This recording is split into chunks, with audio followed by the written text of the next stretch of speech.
Don't start drama. He's just touchy when he's drunk. She said about the guy with his hand on. Don't start drama. He's just touchy when he's drunk.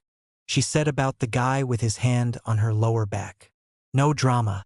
I agreed, smiled at the table, excused myself to the restroom, and never came back. She texted 40 minutes later. Where are you? I typed back, changing the locks. Your sister can let you in to get your things tomorrow. Hello friends, before I continue the story, please support the channel by becoming a subscriber and giving the video a like. Also, let us know in the comments where you're watching right now. The worst part wasn't the betrayal itself. It was the casualness of it. The way she dismissed my discomfort like I was a child afraid of thunder. Like my feelings were an inconvenience to manage rather than a legitimate response to watching another man claim territory on my wife's body. Let me back up. I'm Marcus, 34 years old, married to Vanessa for 5 years, together for 8. We met in graduate school when she was finishing her master's in art history and I was completing my MBA. She was the creative soul. I was the pragmatic mind. On paper, we complemented each other perfectly. In reality, I had become her financial infrastructure while she pursued a life of aesthetic experiences I was rarely invited to enjoy. I work in commercial real estate development. It's not glamorous. I spend my days analyzing properties, negotiating deals, and managing construction timelines. I leave the house at 6 in the morning and often don't return until 8 at night. But that unglamorous work paid for our brownstone in the historic district. It paid for Vanessa's studio space that she rented but rarely used. It paid for her wine club memberships and gallery openings and weekend trips with girlfriends to places I'd never been. Vanessa was cultured.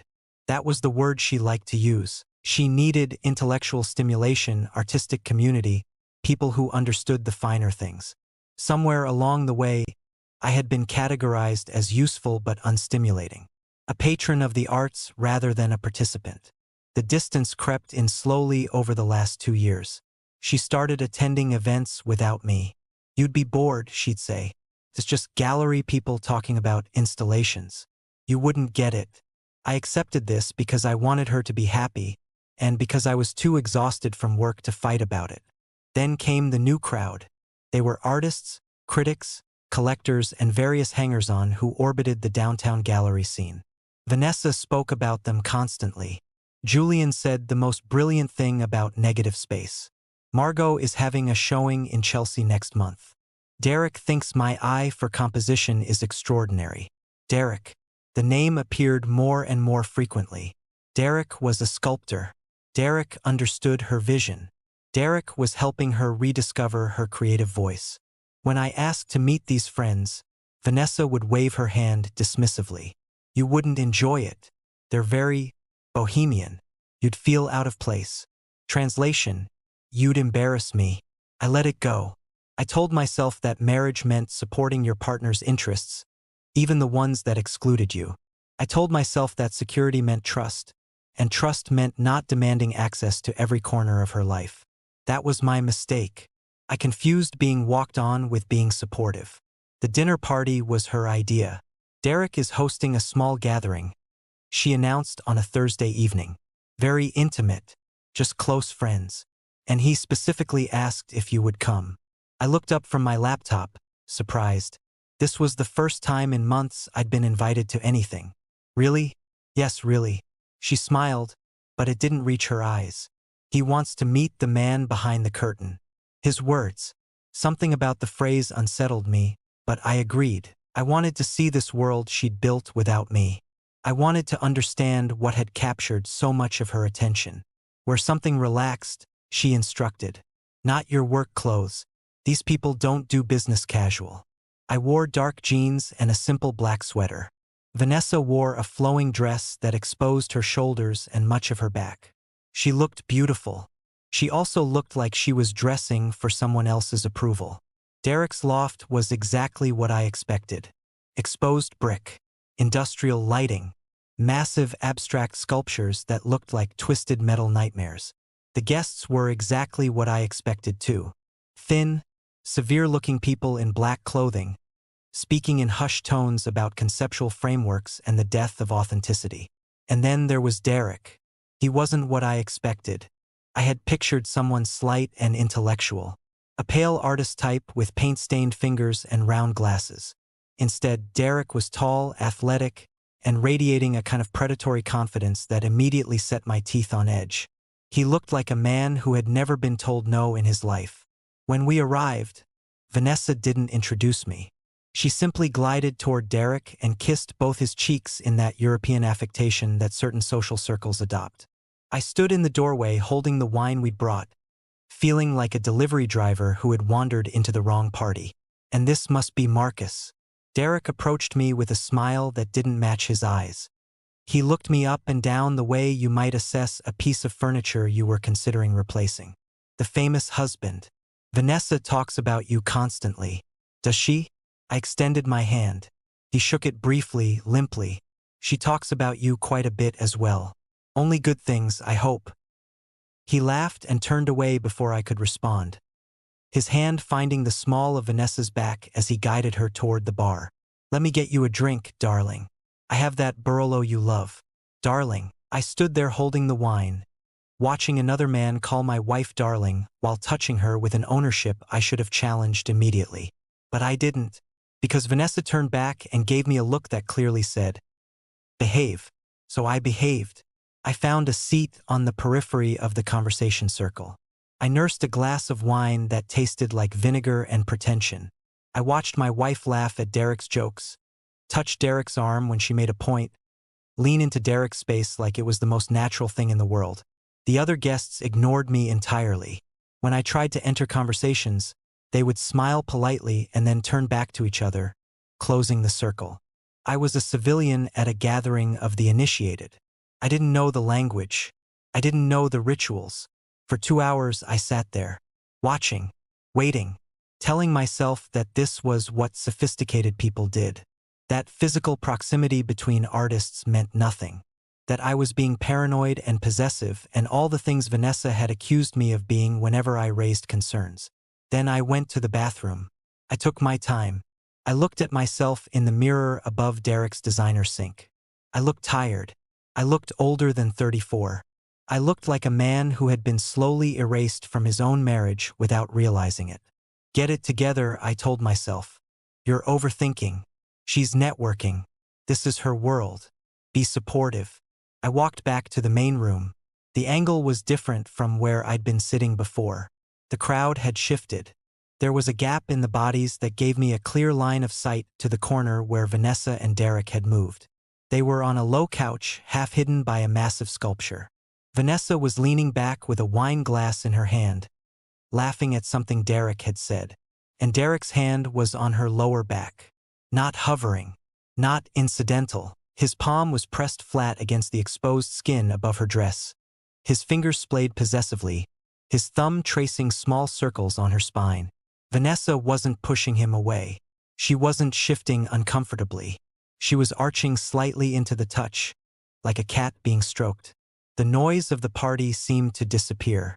All I could hear was the blood rushing in my ears. All I could see was that hand on my wife's skin, moving with the confidence of someone who had touched her like this many times before. I walked over. I didn't storm. I didn't stomp. I approached with the measured pace of a man who has just received very important information and is processing it in real time. Vanessa saw me first. Her expression flickered through several phases. Surprise, annoyance, and finally, a kind of exhausted irritation. Like I was a persistent salesman she couldn't shake. Marcus. She straightened slightly but didn't move away from Derek. We were just discussing the Biennale. I looked at Derek's hand. It was still on her back. He hadn't removed it. He was watching me with an amused expression, like this was all very entertaining. Remove your hand from my wife. My voice was calm. Too calm. The kind of calm that precedes something much worse. Derek's smile widened. He looked at Vanessa, eyebrows raised, as if to say, "Is this really happening?" Marcus, Vanessa hissed. Her face was reddening, but not from shame. From anger. Emi, you're embarrassing yourself. Remove your hand. Derek finally lifted his palm in an exaggerated gesture of surrender. Easy there, friend. No harm intended. Vanessa and I are just comfortable with each other. Artists are tactile people. You understand. I understand that you're touching my wife. Derek is a hugger, Vanessa said, her voice hardening. Everyone here is physical. It's a different culture than your boardrooms and spreadsheets. Don't start drama. He's just touchy when he's drunk. It's nothing. I looked at her. This was the woman I had married. The woman I had supported through 2 career changes and 1 extended period of creative crisis. The woman whose dreams I had funded while putting my own on hold. She was looking at me like I was the problem.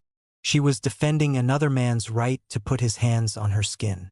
She was choosing this moment, this person, this public humiliation over our marriage. I felt something shift inside me. It wasn't anger. It wasn't pain. It was clarity. The kind of clarity you get when a deal falls through and you suddenly see all the red flags you've been ignoring for months. The kind of clarity that comes too late to save the project but just in time to limit your losses. You're right, I said. Vanessa's expression flickered with confusion. What? No drama. I understand completely. I smiled. It was not a kind smile. It was the smile I give across negotiating tables when I'm about to walk away from a deal that has wasted my time. If you'll excuse me, I need to use the restroom. I turned and walked toward the back of the loft. But I didn't go to the bathroom. I went to the coat closet. I found my jacket. I found my keys. And I left. I didn't slam the door. I didn't make a scene. I simply ceased to be present in a space where my presence was clearly unwanted. The drive home took 20 minutes. 20 minutes of silence. 20 minutes of crystalline clarity. 20 minutes to understand that I had been living in a marriage that had ended long before tonight. Tonight was just the notification. I called a 24-hour locksmith before I reached the house. By the time Vanessa started texting, he was already working on the deadbolt. By the time she started calling, the new keys were in my hand. By the time she left Derek's loft and came home, her access to our life together had been revoked. I watched from the bedroom window as she tried her key in the door. Once, twice. The confusion on her face as the mechanism refused to turn. The dawning realization. Then the banging started. Marcus. Marcus. Open this door. I didn't move. This is insane. You can't lock me out of my own house. Technically, it wasn't her house. I had purchased the brownstone 2 years before we met. Her name was not on the deed. She had never contributed to the mortgage. These were facts I had not considered until now, but now they seemed very relevant. I'm calling the police. I sent a text, go ahead. I've already documented the situation and consulted with a lawyer about next steps. Your sister can let you in tomorrow between noon and 4 to collect your personal belongings. I will not be present. Please do not take anything that was purchased with my funds, which is most things. A list will be provided. The banging stopped. 3 minutes later, my phone buzzed. You're seriously doing this? Over a hand on my back? I typed. I'm doing this because of how you responded when I objected to a hand on your back. The hand was the symptom. Your contempt was the disease. We can talk about this. You're overreacting. I didn't respond. Marcus, please. I'm sorry. I didn't mean what I said. I was drinking. Derek means nothing. He's just a friend. I didn't respond. You're gonna throw away 8 years over this? I typed. You threw away 8 years. I'm just filing the paperwork. I blocked her number. Then I went to bed. For the first time in months, I slept through the night. The next 3 weeks required logistical precision. Divorce attorneys, asset documentation, the careful extraction of a life that had been entangled with another for nearly a decade. Vanessa's initial shock transformed into strategic maneuvering. She hired her own attorney. She contested the house. She demanded spousal support on the grounds that she had sacrificed her career to support mine. Her career, the one she had never actually pursued. The paintings she never painted. The galleries that never showed her work because she never produced any work to show. The artistic vision that existed purely in theory, funded by my practical labor. Her attorney was aggressive. Mine was better. The facts were not on her side.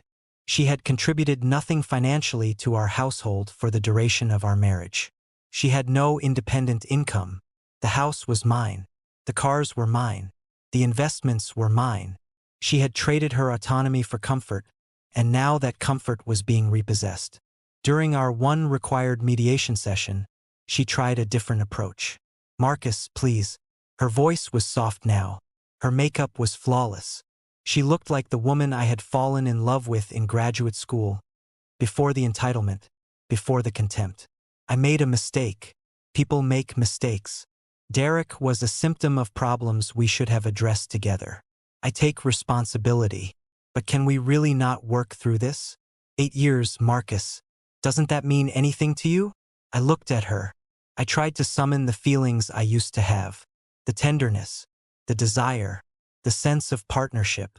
There was nothing. Just the memory of her face when she told me not to start drama. "It means I wasted 8 years, I said. "I don't intend to waste any more." The mediation failed. We went to court. I won. The house stayed mine. The assets stayed mine. Vanessa received a small settlement.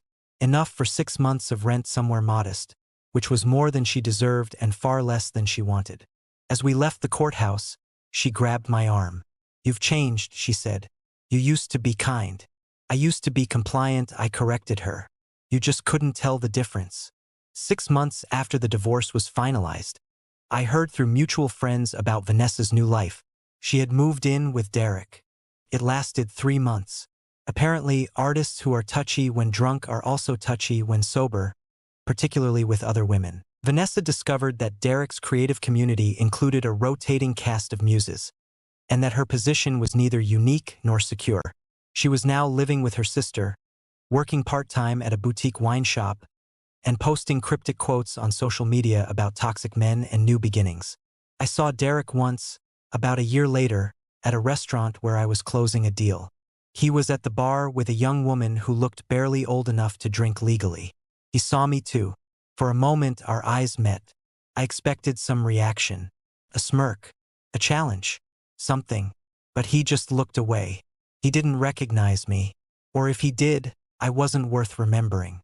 I was just the husband, the background character in a story that was never really about me, until I made it about me. The apartment I moved into after selling the brownstone was smaller, simpler, and entirely mine. No artwork chosen by committee. No guest rooms for friends I'd never met. No closet space surrendered to someone else's expanding collection of things that never got worn.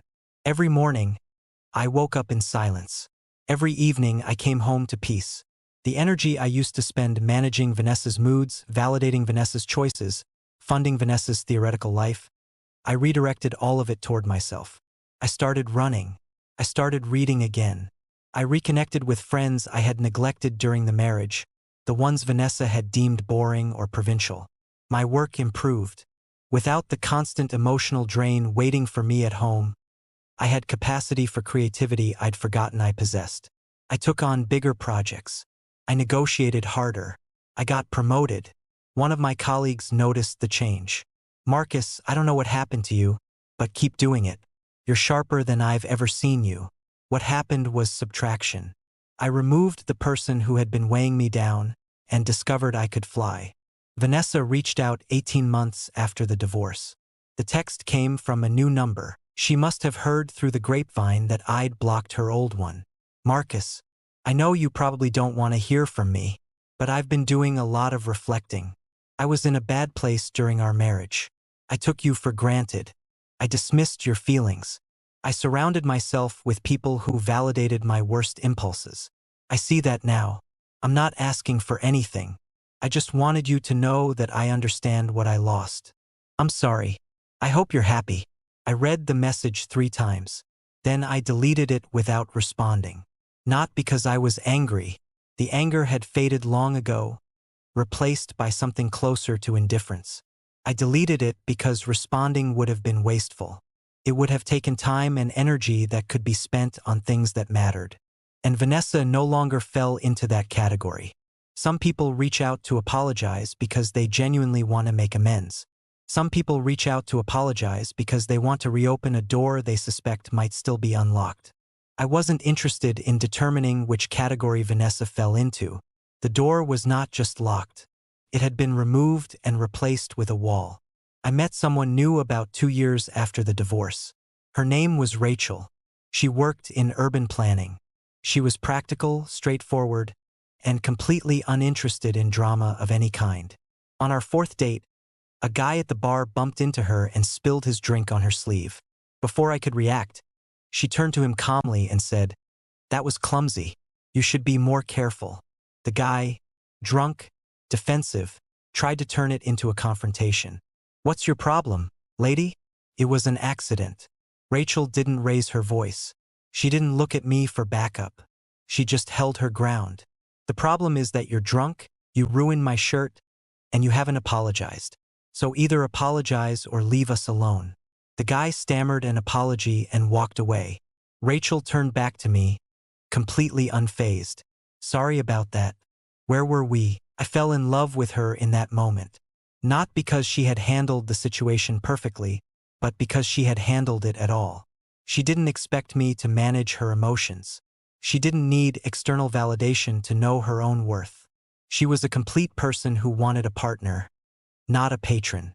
When I told her about Vanessa, the whole story, including the hand on the back and the don't start drama moment, she listened without interrupting. Then she said, "You know what the real problem was?" "What?" "She thought your job was to make her feel secure about things that should have made her feel insecure. The hand wasn't the issue. The issue was that she expected you to tolerate disrespect in order to avoid conflict. That's not partnership. That's hostage negotiation." I stared at her. "What?" she asked. "I think I want to marry you." She laughed. "Ask me again in a year. If you still feel that way, we can discuss terms." I asked her again in 11 months. We negotiated terms. The terms were favorable to both parties. At our wedding, small, simple, no pretension, one of my old friends from the Vanessa era pulled me aside. "I have to tell you something," he said. "I saw her last week." "Vanessa?" "And?" "She asked about you. She wanted to know if you were happy." "What did you tell her?" "I told her the truth. That you're doing great. That you got remarried. That your wife is incredible and you look better than I've ever seen you." "How did she react?" He hesitated. "She cried. And then she asked if I thought you'd ever forgive her." I considered this. "What did you say?" I said I didn't think forgiveness was relevant. That you weren't angry, you just moved on. That she wasn't a villain in your story anymore.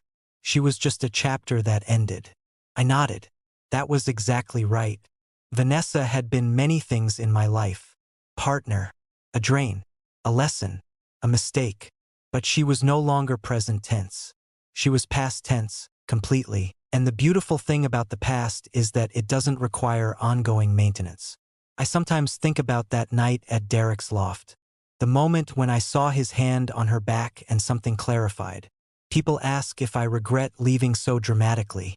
If I wish I had given her a chance to explain. If walking out and changing the locks was too harsh. I don't. Because that moment taught me something important.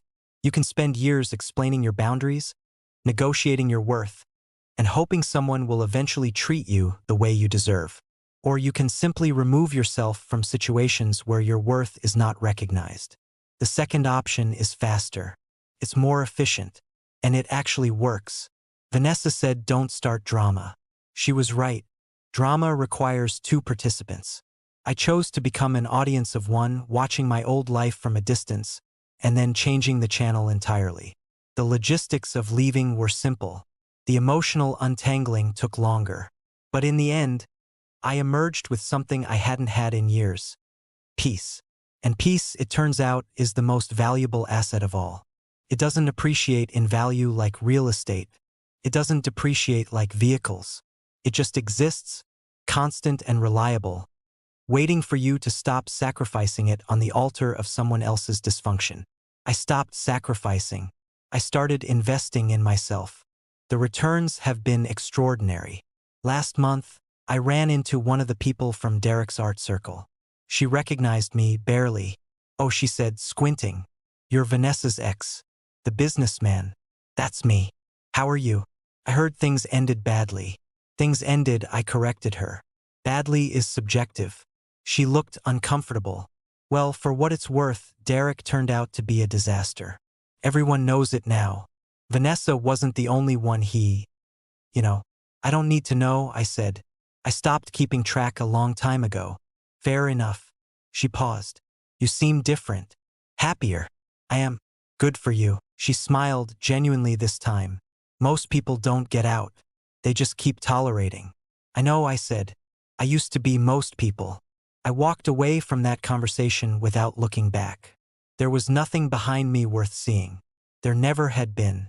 I just hadn't realized it until a hand on a lower back forced me to open my eyes. Don't start drama. Those 3 words changed my life. Not because they were wise, because they were a confession.